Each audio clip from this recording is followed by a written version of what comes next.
Training this mind. Training this mind. Actually, there's nothing much to this mind.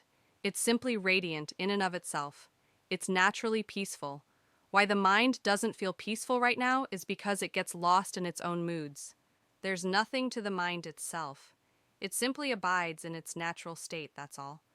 That sometimes the mind feels peaceful and other times not peaceful is because it has been tricked by these moods. The untrained mind lacks wisdom. It's foolish. Moods come and trick it into feeling pleasure one minute and suffering the next. Happiness, then sadness. But the natural state of a person's mind isn't one of happiness or sadness.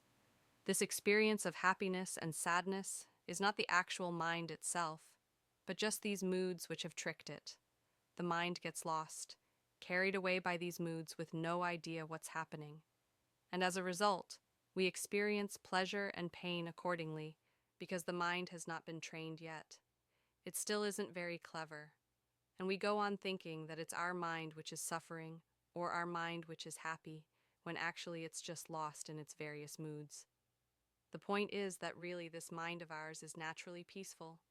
It's still and calm like a leaf that is not being blown about by the wind, but if the wind blows, then it flutters. It does that because of the wind, and so with the mind, it's because of these moods, getting caught up with thoughts. If the mind didn't get lost in these moods, it wouldn't flutter about. If it understood the nature of thoughts, it would just stay still. This is called the natural state of the mind.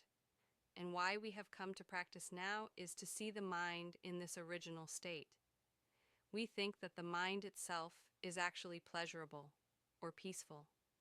But really the mind has not created any real pleasure or pain. These thoughts have come and tricked it, and it has got caught up in them. So we really have to come and train our minds in order to grow in wisdom, so that we understand the true nature of thoughts rather than just following them blindly. The mind is naturally peaceful. It's in order to understand just this much that we have come together to do this difficult practice of meditation.